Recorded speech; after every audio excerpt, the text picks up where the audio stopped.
The Vorthani Imperium had ruled the stars for 40,000 years. It controlled 12,000 worlds. Its fleets had crushed every species that ever stood against it. So when the Imperial scouts found a small blue planet in a quiet corner of the galaxy, they did not think much of it. The planet was called Earth. The species there called themselves humans. The scouts looked at them and laughed. These creatures had only just started traveling between their own planets. They had no large fleet. They had no empire. They were, by every Imperial standard, weak. The report went up the chain of command. It reached High Magnar Veshtul, one of the most respected commanders in the Imperium. He read it while drinking spiced wine in his command chair. He smiled. This would be an easy mission. A quick conquest. Maybe 2 months of work. Then a long vacation on a pleasure world. Prepare the subjugation fleet, he told his officers. We leave at dawn. 800 warships left the staging system 3 days later. Each ship was the size of a city.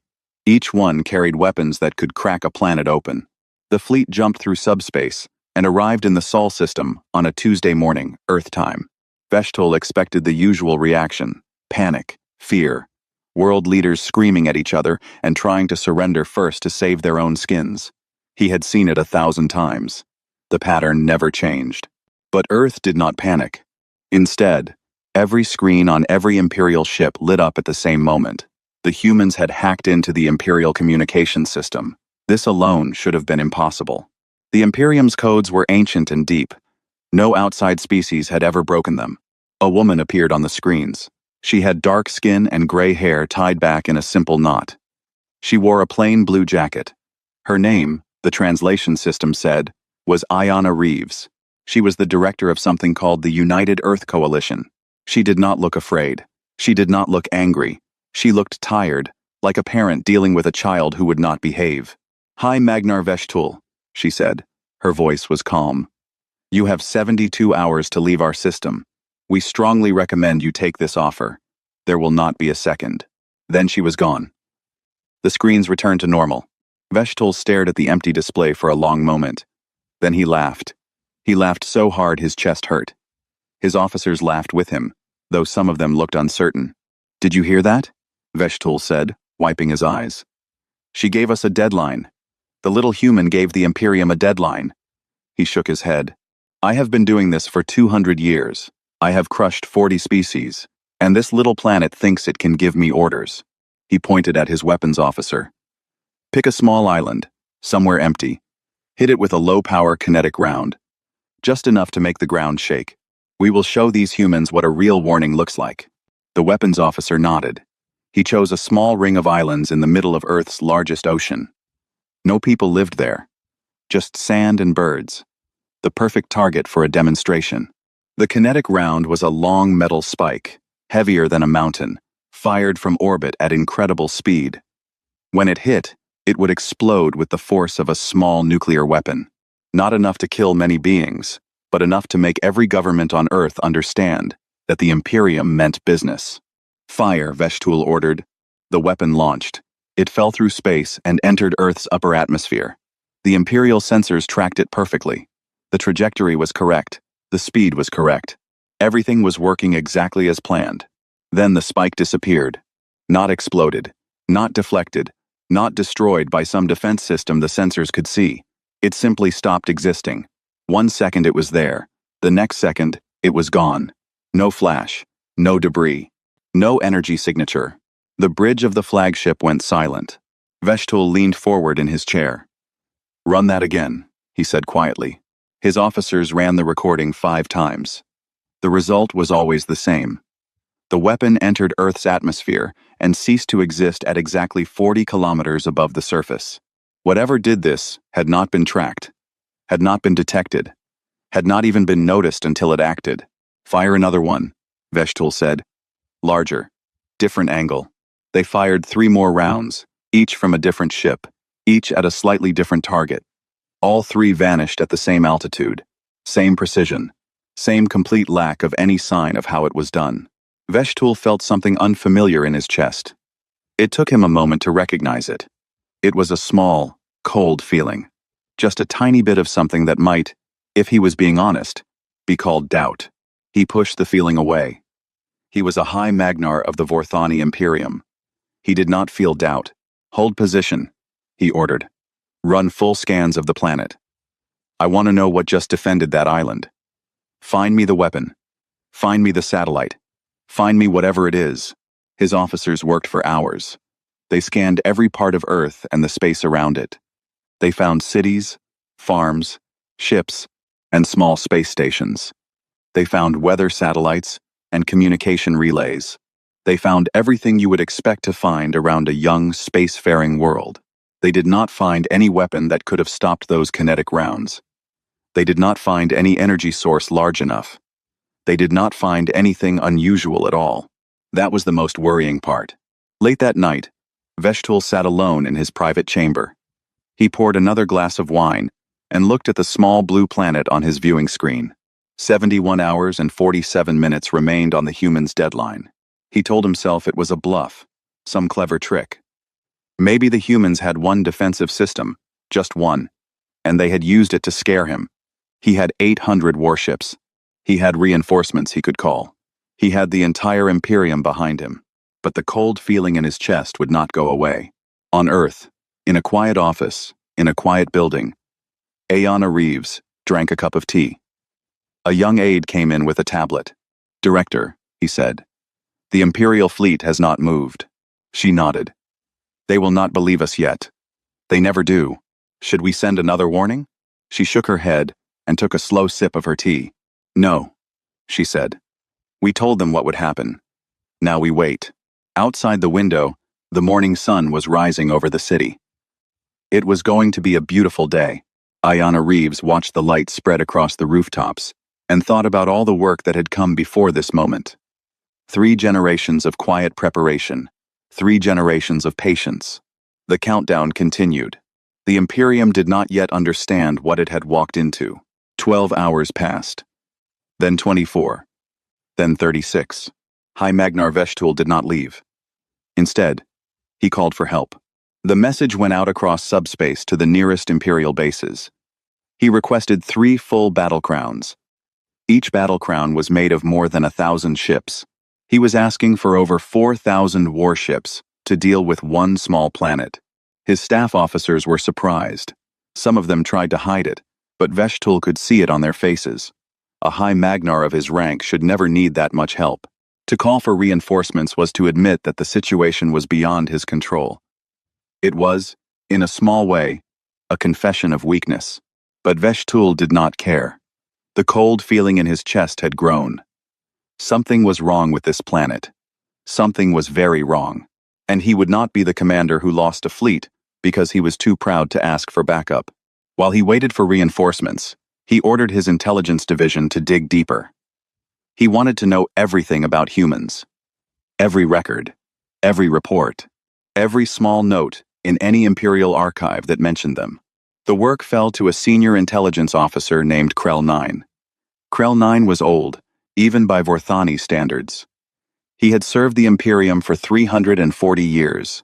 He had seen many strange things, but what he found in the archives over the next 2 days made his hands shake. He started with the obvious records. Earth had been first scouted by the Imperium 120 years ago. The scouts had filed a normal report. Tier, 3 species. No threat. Maybe useful as a future labor world. Standard stuff. But Krell 9 kept digging. He looked at every Imperial ship that had passed near the Sol system in the past 2 centuries. There were 37 of them, all small expedition vessels, doing routine work. Charting subspace currents. Mapping asteroid fields. Cataloging stars. Of those 37 ships, 12 had vanished. 12 ships, gone without a trace. The official record said they had been lost to navigation accidents, stellar storms, or pirate attacks. But Krell 9 looked at the dates and locations. Every single missing ship had passed within 10 light-years of Earth. Every single one. The pattern was so clear that he could not believe nobody had seen it before. Then he understood. Nobody had seen it because nobody had bothered to look. Earth was not important. Earth was a backwater. Why would anyone connect a few lost ships to a planet of farmers? His hands shook harder. He kept digging. He started looking at communication patterns inside the Imperium itself. The Imperium ran on subspace transmissions. Every government office, every military base, every trade station sent constant streams of encrypted data through the network. The system was vast and old, and considered completely secure. Krell 9 ran a special scan looking for unusual patterns. It took 6 hours. When the results came in, he sat in his chair for a long time without moving. There were transmissions hidden inside Imperial channels. Thousands of them. They were small, clever, almost invisible. They used the Imperium's own subspace network to send messages between distant points. The transmissions had been happening for at least 50 years. When he traced the pattern, he found something even worse. The hidden messages were going to and from Imperial core worlds. The capital, the military headquarters, the royal palace itself. Whoever was sending these messages was already deep inside the Imperium. They were not trying to break in. They were already there. And the message structure, when he ran it through his analysis tools, matched the data patterns of one species and one species only. Umans. Krell 9 stood up and walked out of his office. He went straight to High Magnar Veshtul's command room. He did not stop to make an appointment. He did not knock. "Sir," he said, "we have a problem." He laid out everything he had found. The missing ships, the hidden transmissions, the fact that humans had been moving quietly through Imperial space for at least half a century. They had not been hiding from the Imperium because they were afraid. They had been hiding because they were preparing. Veshtul listened without speaking. When Krell 9 finished, the High Magnar looked at his oldest intelligence officer for a long time. "How long?" Veshtul finally asked. "How long have they known about us?" "At least 70 years, sir," Krell 9 said. "Maybe longer. Long enough that they have placed agents on every important world we control. And we never noticed. We never noticed." Veshtul nodded slowly. He turned to look at Earth on his viewing screen.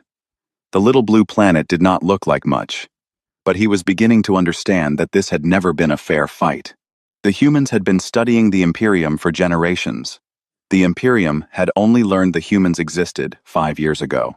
While Veshtul was having this difficult conversation, far across the galaxy, a young man named Theo Whitford was sitting in a small bar on a neutral trade station. Theo was 28 years old. He had short brown hair and a friendly smile. He worked as a junior diplomat, the kind of unimportant person nobody bothered to watch closely. His drink sat untouched in front of him. He was looking at his communicator. A small notice had just appeared on the secure channel.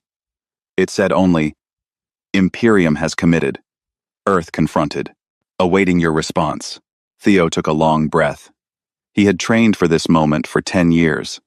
He had never quite believed it would actually happen. Part of him had hoped it would not. He typed a single line back. "Begin Protocol Viridian." Then he deleted the message, finished his drink, paid his bill, and walked out of the bar. He had work to do. So did about 3,000 other humans, scattered across every important world in the Imperium. They had been waiting a long time. The signal had finally come. Back in the Sol system, the 72-hour deadline ran out. High Magnar Veshtul made his decision. The humans had embarrassed him. They had shown they had some kind of advanced defense, but he still had 800 warships. He still commanded the most powerful fleet in this part of the galaxy. He would not retreat. He would not be the High Magnar who ran from a tier, 3 species. "Prepare for full bombardment," he ordered. "Target their main cities.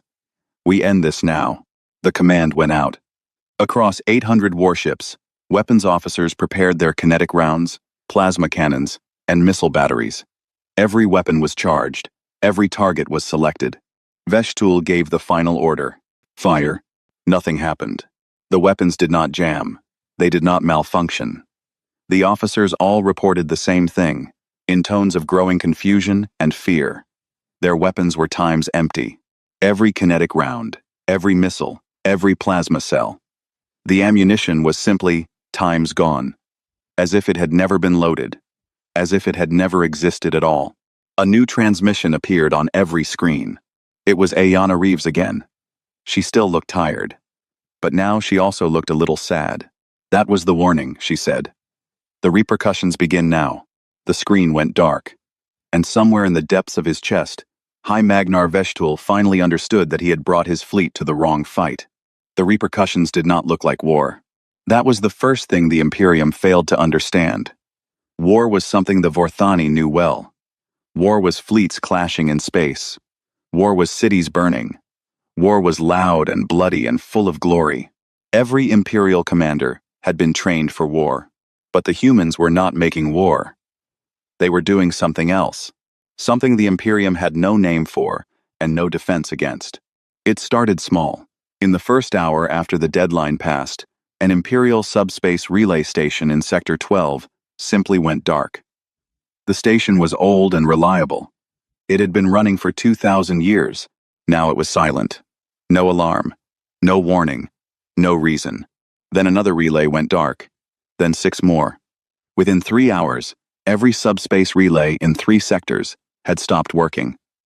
Half the Imperium's Western communication network was gone. Important worlds suddenly could not talk to each other. Government offices could not reach their commanders. Trade routes lost their guidance signals. And nobody knew why. The Imperial Engineering Corps tried to investigate. They sent ships to the dark relays. The ships found the stations intact. The power was on. The systems were running. But every memory bank had been wiped clean. Not damaged. Not hacked. Just times empty. As if the relays had never carried any data at all. While the engineers were still scratching their heads, the Royal Treasury on Vorth Prime sent an emergency message to the Emperor. The Treasury held the wealth of the Imperium, 40,000 years of gold, rare metals, and quantum-locked currency. The vaults were guarded by living soldiers, automated defenses, and security systems so complex that no thief had ever even attempted a break-in. The vaults were empty, not damaged, not opened. The vault doors were still sealed. The guards were still at their posts. The cameras showed nothing unusual had happened. But when the morning audit was performed, every single item was gone. Centuries of treasure. Vanished. The Emperor, an ancient Vorthani named Torrakan, received the news while eating breakfast. He set down his fork. He thought about it for a long moment. Then he asked his servants to bring him his strategic advisors. While the Emperor was meeting with his advisors, the next wave hit. 12 client species declared independence at the same time. These were worlds the Imperium had conquered long ago. Some had been Imperial subjects for 10,000 years. Their declarations appeared on every Imperial channel at once, broadcast in perfect Vorthani, using royal communication codes that should have been impossible to copy. Each declaration ended with the same line. Earth says we are free, now. This was, somehow, the most frightening part. Earth had not asked these worlds to declare independence. Earth had not negotiated with them. Earth had simply times given them permission, and they had accepted, and somehow they all knew it was the right moment to act. The Emperor began to understand the shape of the problem. While all this was happening, in a small office building in Geneva, an old man named Dr. Marcus Hale was watching a wall of screens. The screens showed status reports from across the galaxy. Green lights for systems still in human hands. Yellow lights for active operations. Red lights for things that had been completed. The screens were turning red, one after another, in a careful pattern. Dr. Hale had been running the Quiet Hand for 40 years. The Quiet Hand was not a military organization. It had no fleet. It had no soldiers. What it had was Time's people, 3,000 humans who had spent their entire careers working their way into Imperial systems. They were not spies in the traditional sense. They were technicians, accountants, translators, maintenance workers, the boring people that nobody noticed, the ones who fixed the air filters and updated the software and processed the paperwork. Over 50 years, they had become essential to the Imperium's daily operation. The Imperium had let them in because they were useful. The Imperium had trusted them because they were never important enough to suspect. And now, they were turning the lights off. A young woman named Sarah Chen was working on Vorth Prime, the Imperial capital. Officially, she was a junior data clerk in the Planetary Records Office. She had been there for 6 years. She was polite, hardworking, and utterly forgettable. Her Vorthani supervisor liked her because she never complained and always finished her work on time. That afternoon, Sarah Chen calmly entered a sequence of commands into her workstation. She had memorized the sequence 10 years ago, back when she was still in training on Earth. She had never used it. She had been waiting for this day. The commands triggered a chain reaction in the planetary record system. Every government file on Vorth Prime began to corrupt itself. Tax records, property deeds, military rosters, citizenship documents. The entire bureaucratic memory of the imperial capital, gone in 11 minutes. Sarah picked up her bag, walked out of the office, and went to the spaceport. She had a ticket on a transport ship, leaving in 2 hours. By the time anyone realized what had happened, she would be gone. Across the galaxy, 3,000 other humans were doing similar things. Not all of them were destroying systems. Some were copying files. Some were unlocking doors. Some were simply walking away from positions they had held for decades, leaving important work undone at the worst possible moment. The Imperium began to understand what humanity had done. For 40,000 years, the Vorthani had built their empire on conquest. They sent fleets. They demanded surrender. They installed governors. They extracted resources. The pattern always worked because the pattern was based on overwhelming force, and the Imperium always had more force than anyone else. The humans had looked at this system and asked a different question. They had asked, what holds this empire together? And the answer was not the fleets. The fleets were the visible part, the loud part, the part that scared people. But what really kept the Imperium running was 1,000 small things.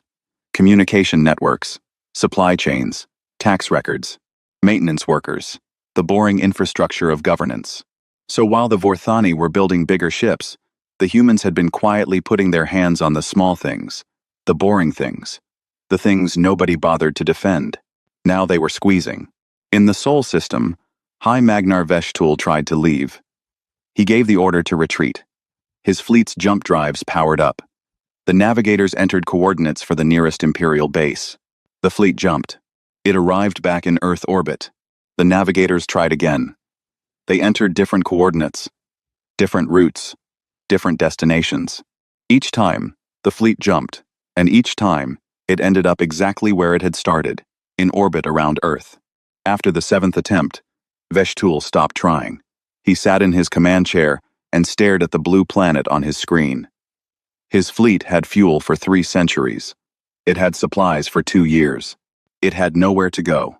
A small unarmed shuttle launched from Earth's surface and flew toward his flagship. It requested permission to dock. It carried 1 passenger. Veshtul granted the permission. He had a feeling he knew who was coming. He stood up, smoothed his uniform, and went to meet the human envoy. Behind him, the cold feeling in his chest had become something larger, something he could no longer pretend to ignore. It was, he realized, the feeling of an empire, learning that it was not as eternal as it had believed.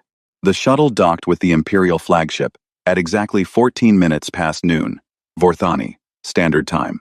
High Magnar Veshtul stood in the docking bay with a full honor guard. 12 elite soldiers in ceremonial armor, weapons raised in formal salute. It was the greeting reserved for important diplomats. He had not decided whether to honor the human or simply to remind her of his power. He told himself it was both. The shuttle door opened. Ayanna Reeves walked out alone. She wore the same plain blue jacket she had worn in her broadcasts. She carried a small bag over one shoulder. She was unarmed. She did not even bring an aide. The honor guard tried to follow protocol. They tried to raise their weapons in the formal salute. The weapons did not respond. 12 ceremonial rifles, all silent. 12 soldiers who had been trained for this moment for years, suddenly looking confused and uncertain. Reeves did not seem to notice. She walked past them as if they were furniture. She nodded politely to Veshtul. "Hi, Magnar," she said. "Thank you for seeing me. Shall we talk somewhere private?" Veshtul led her to his war room. It was the most secure space on the flagship. The walls were 2 meters thick.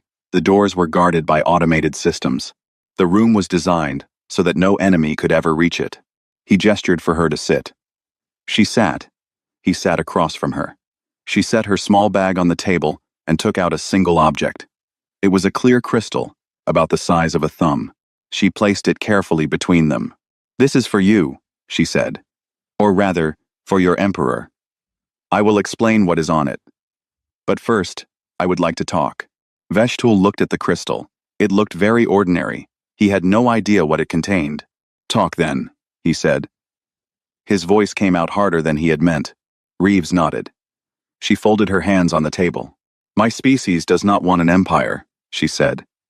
"We never have. We looked at what your people built, and we did not want anything like it. We do not want to rule other worlds. We do not want tribute.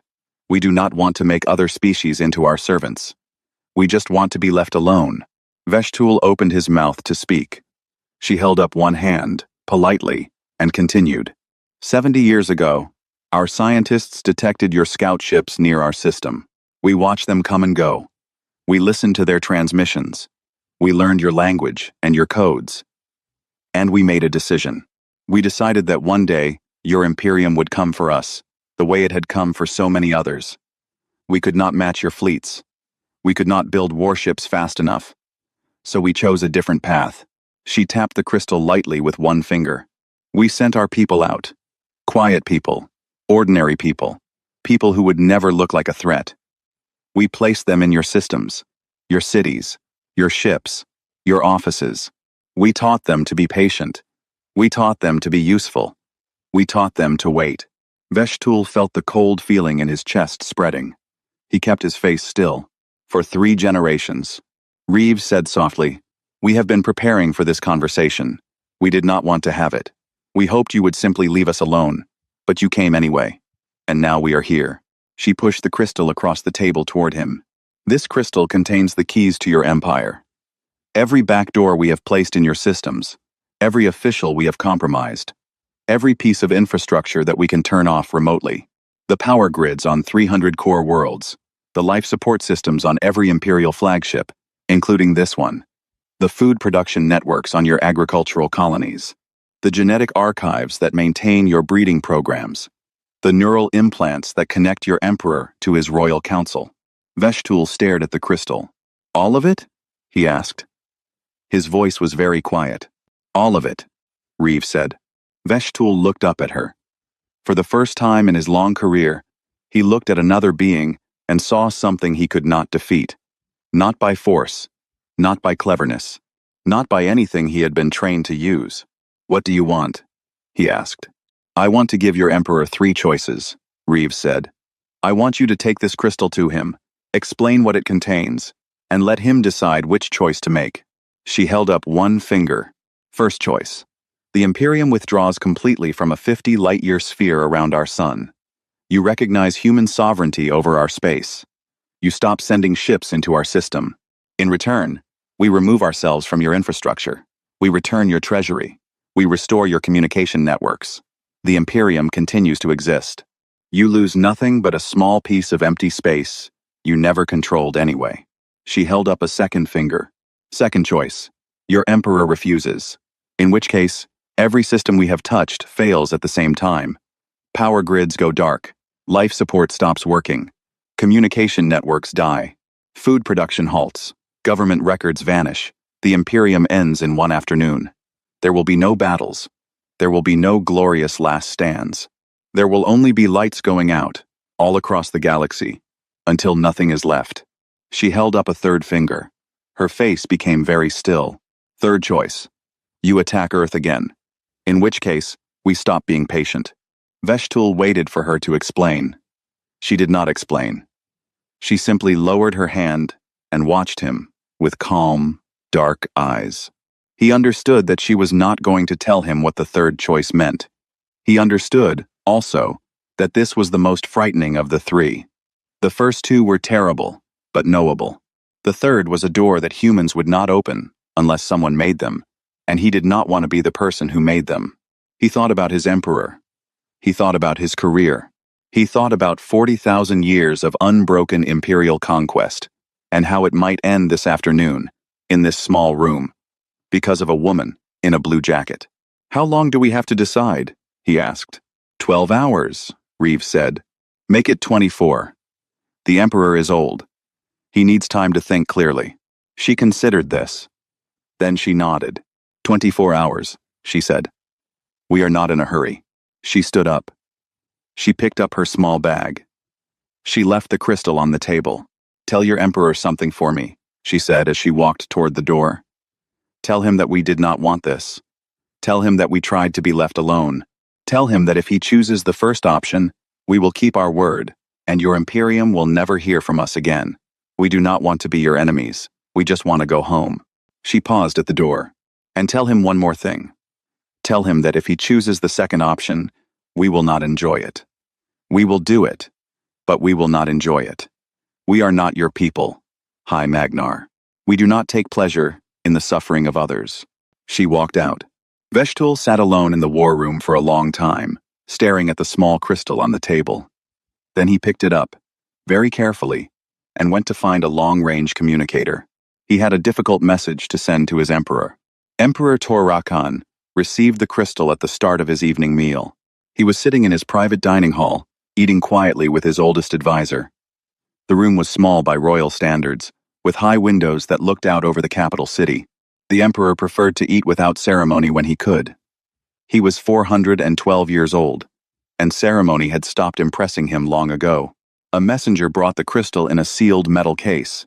Veshtul's report came with it, transmitted by long-range subspace beacon. The emperor read the report carefully. He examined the crystal. He listened as his technicians explained what was on it. When they finished, he sat in silence for several minutes. His advisor, a woman named Kelshara, who had served 3 emperors, did not interrupt him. She knew his thinking face. Finally he spoke. How many of our worlds have they touched? He asked. All of them, Your Majesty, the senior technician said. Every world we control. Every important system. Every piece of critical infrastructure. And we never noticed. We never noticed. The emperor nodded slowly. He looked out the high windows at his capital city. The lights were beautiful in the evening. They had been beautiful for 40,000 years. He thought about all those lights going dark. Send my response, he said quietly. I choose the first option. We withdraw. His advisor leaned forward in surprise. Your Majesty, perhaps we should consider— There is nothing to consider, Kelshara. His voice was tired, but firm. The humans have already won. They won before we knew there was a war. The only question is whether the Imperium continues to exist, or whether I become the last emperor of the Vorthani because I was too proud to admit I had been outmaneuvered. He turned to look at her. I am old. I have ruled for 200 years. I will not be the one who ends our empire over a piece of empty space. He stood up from his chair. Send the order.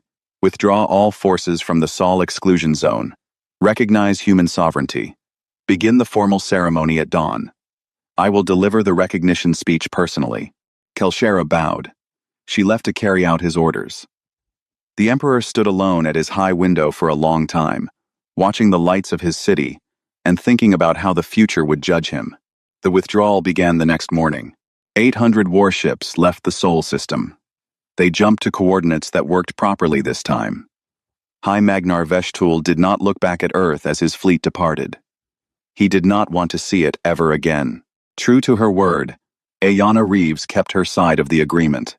The royal treasury was returned. The communication relays came back online.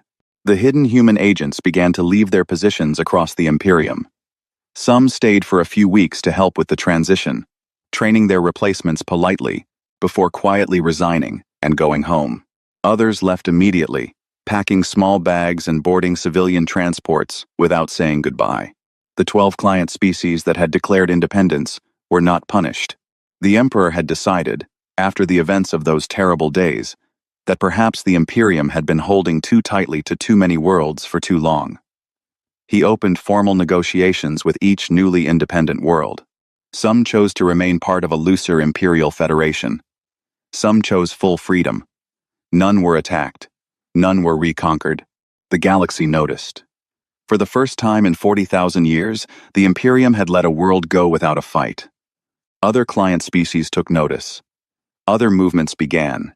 The Vorthani Imperium did not collapse, but it became something it had never been before. Smaller, quieter, gentler. This was, perhaps, the deepest revenge of all. The humans had not destroyed the Imperium. They had simply made it possible for the Imperium to be less terrible. Earth, meanwhile, did exactly what Ayanna Reeves had said it would do: nothing. Humanity did not build a great fleet. It did not declare itself the new power in the galaxy. It did not demand tribute from anyone. It did not even celebrate much. There were a few quiet ceremonies, mostly to honor the people who had spent their entire lives in the quiet hand. But there were no parades, no conquering speeches, no flags planted on alien worlds. Humans simply went home. The agents who had served in Imperial space returned to Earth. Most of them retired. They had given decades to their work, and they were tired. They wrote books. They taught at universities. They started small businesses. Some of them missed the lives they had built among aliens, and they returned later as ordinary travelers, but as themselves now, not as hidden operators. The Quiet Hand officially disbanded. It also, unofficially, did not. Some habits, the leadership decided, were wise to keep. A new generation of quiet, ordinary humans began their training, just in case. Just because the galaxy was a large place, and humanity might need such people again. They did not target the Imperium this time. They simply spread out, learning, listening, and being useful. Years passed. Then decades. The galaxy adjusted to its new shape. Trade routes reformed. New species made first contact. The story of what humans had done to the Imperium became a kind of legend, told in spaceports and on long voyages, traded between sailors and merchants. Some versions were accurate. Many were exaggerated. Most ended with the same warning: if you see a human, be polite to them. Humans noticed this and were quietly amused. They did not correct the legends. They did not deny them. They just smiled and continued doing their boring, useful work, fixing engines and translating documents and processing customs forms, the way they had always done. 40 years after the Earth incident, an old Vorthani scholar named Krell 9 stood in front of a class at the Imperial War College. He had retired from intelligence work decades ago. Now he taught history to young officers. He was very old, even by his own people's standards. His fur had gone white. His voice was soft, but his mind was still sharp. A young cadet raised his hand. "Professor," the cadet said, "what was the great lesson of the Earth incident? Was it about military preparedness? About intelligence gathering? About the dangers of underestimating new species?" Krell 9 considered the question. He looked out the window of the classroom at the stars beyond. He thought about all the things he could say: the clever lessons, the strategic principles, the careful analysis. He decided to say none of those things. "The lesson," he said quietly, "is that some species ask to be left alone. And when they do, for the love of every god your people have ever named, you leave them alone." The cadet looked confused. "But surely there is more to it than that, Professor. Surely we should learn how to defend against another species like the humans, in case we meet one?" Krell 9 smiled. It was a small, sad smile. "You are missing the point, young officer. The humans were polite about it. They warned us. They gave us a chance. They offered us a way out. They even kept their word when we accepted it." He shook his old head slowly. "We were lucky. The next species we meet may not be humans. They may not warn us. They may not give us a chance. They may not be polite at all." He turned to face the class. "So when a species asks you, calmly and clearly, to leave them alone, you do not laugh at them. You do not test them. You do not send your fleets to teach them their place. You bow politely, and you go home, and you thank whatever gods you believe in that they were patient enough to ask." The classroom was silent. Krell 9 looked at his students for a long moment. Then he turned back to his lesson plan.